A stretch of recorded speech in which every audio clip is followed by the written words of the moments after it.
Please remember that all the opinions in the show are those of the host and should only be taken as food for thought. We're in no way telling you to do anything. Everything is kept anonymous for the safety of the listeners and no information is shared to anyone else.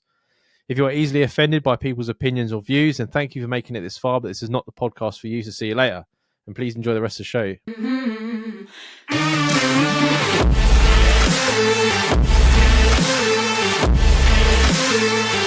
Hey guys, have you ever done something you regret? Well, it's, 99 episodes in. Have you listened to this podcast? I was away on a training course and got drunk on board one night and ordered an escort to my room. We agreed £200 for the night, and because I was drunk, I asked to film it and things like that when she arrived and ended up spending £700 for the night. Worst thing that comes from it is I couldn't make the little man work properly the whole time. So I spent £700 to severely disappoint the woman and woke up broken, stressed about how to get her out of the room without people on the course clocking it. Aside from the money was my main regret, was I got caught an STD with the woman and spent months trying to get rid of it. This all could have been saved by some Pornhub and an early night. Am I a disgusting human being, guys? Be honest. I don't think you're disgusting. I think she's disgusting for being an escort and having an STD. Yeah, I thought escorts should be, well, I suppose, They're supposed to be... checking themselves all the time. Yeah. They're supposed to get it regularly. I mean, surely if you're an escort, you would want to anyway, because you don't know what guys are carrying or women are maybe carrying. he was like the third on the list of the day and then just caught it from... Because by the sounds of it, it was late, wasn't it? Yeah, I know, but still, I don't think normal escorts don't only do like one a day. I doubt it. They charge by the hour, bruv. They could be having like 30 a day. Yeah, I know, but if you're charging like 100, I mean, 200 quid's pretty average, I think, for a couple of hours. I wouldn't like, even if I'd said, can I film it? And she was like 700, I'd be like, fuck no, I won't film it. I'd be like, film what? Film my own disappointment. Well, he didn't know he was going to have disappointment at the beginning, Yeah, did he? true. But I mean, fucking hell, that's a fucking increase just to film it. Well, he says and stuff, things. didn't he? So maybe he meant like anal or bareback or something. Well, he would have had to have gone bareback to get the STD, so he must have paid extra for that. Oh yeah, true. That's mental.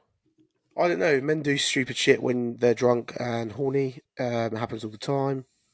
I've not been a saint in my years, especially when I was younger. There was a lot of times where we went to strip clubs and shit. Which is a waste of time, by the way, for all those listening. Do not bother with them.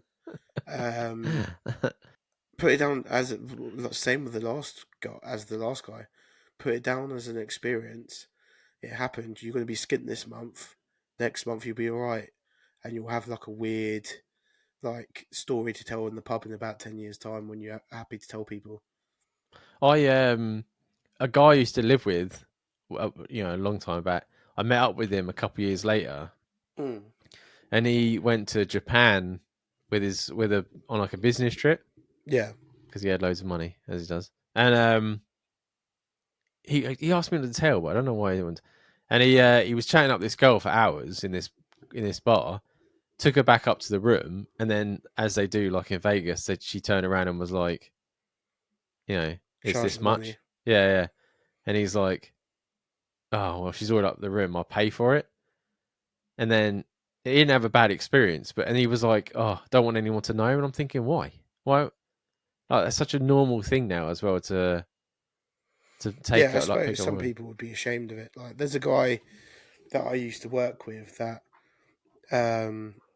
he always goes to away games for football. Like when like his team's going to play in like Europe, he would go over to Spain or whatever and spend the weekend there. And he's regular, like always in and out of brothels and stuff like that. And he don't give a shit. He tells you straight up. Straight up, he tells you. I said to you before, no, there was a guy that was like a fucking, I don't think he's a virgin anymore, but he was pretty way on. And he went to Vegas and a woman offered him Mm. He was doing the same. He was talking to her, and then she was like, "Oh, it's going to be blah blah blah." He was like, "I couldn't do it." I'm like, "Mate, that would have been the best time. You're on holiday in Vegas.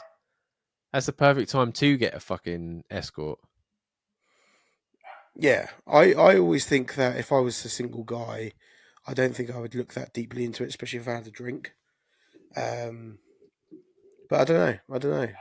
Some people can't bring themselves to do it. I would get weird because the same reason I get weird in strip clubs is like I know they're not interested really. Mm. They're just there for like in strip clubs they're really touchy feely, and I'm just like you don't want to touch me. You don't want to touch me. That's But really sort of like self defeating. You don't know that they might want to touch you. You're just nah, I'm like, just like nah, you don't want to touch me. I'm like, fuck this, man. You don't want. And there's been, especially as I got older, when I was married and stuff, and we were in nightclubs on like stag do's or whatever,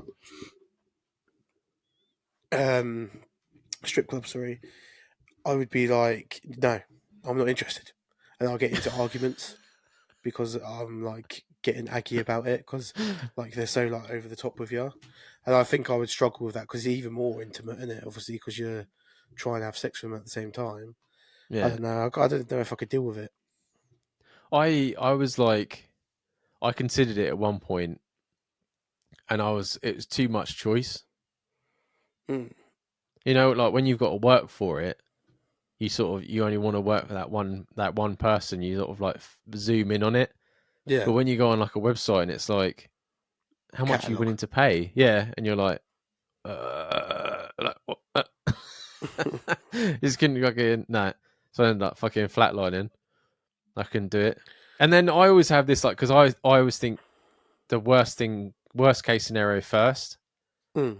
So I'm like, even though it's on like a legitimate website, I feel to myself like if I go there, someone's going to nick my car, or I'm going to go in there and I'm going to get mugged, or There'll be like you know a what I mean? pimp behind the door, Yeah, hold you at gunpoint, like in a movie or waiting something. waiting for it. Yeah. Even though like if you most, I think the normal one in the UK is adult work or something, and I'm pretty sure they're like Yes. well, they're not called self-employed, but they're like they don't have pimps and Well, they it's always normally say that, but then you never know, do you? You never know no. until you actually meet the person. Because I remember watching a 24 Hours in Police Custody, and it was about a bent policeman. Oh And yeah, during that episode, this guy who was like a businessman went to an industrial estate to meet a prostitute or an escort in her. She had like a Winnebago, right. and her husband sat in the front, like the cockpit bit, and sat there while they were going to business in the back. Yeah, Mm. it's fucking weird. That was weird as it was, and then all of a sudden he started getting letters through the door saying like, "I'm going to tell your wife. I'm going to tell your mum and your parents and all this shit." And then he was like, he went to the police and was like, "Someone's trying to blackmail me."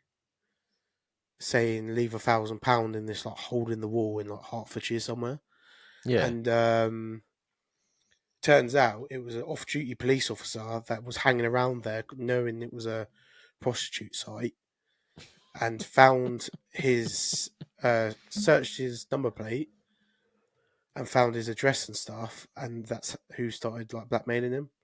Fucking hell. And I was like, that would happen to me. Yeah, One attempt, it one would. Yeah. attempt, and that would happen to me. That's exactly why I didn't do it because that's all that was going through my head. You know what I mean, and then I'd And be the then same like this like, guy. I'd get there and I'd be like, I'm too panicked. I can't perform. yeah, and then like at first, obviously, they think it's the prostitute that's doing the blackmailing. So the police go and visit her, Uh huh. and like she looks like a porn star in the pictures. You turn up, she's a crackhead with fake boobs, and I was like, bruv, he got catfished as well. So not only did he have a terrible night in a Winnebago, he got fucking blackmailed by a fucking off-duty copper. What a poor guy. Yeah. That's a life not worth living. Yeah, that's like karma for cheating on your wife, isn't it? But no, I don't think you're a disgusting human being. Like we all done things we regret and stuff like that. I think And if you're a like, single guy, it don't matter. no, it doesn't. No. I would have definitely done the same if I was on a business trip and was single. Shame on her for having an STD, and whether she knew about it or not. I mean, you got to wrap that thing Yeah. up. That's mental. I'd ask for some money back. But yeah, like Jamie says, it'd be a good story in a few years when when it's not so fresh. Yeah, definitely. But thanks for sending in the email. Good luck next time.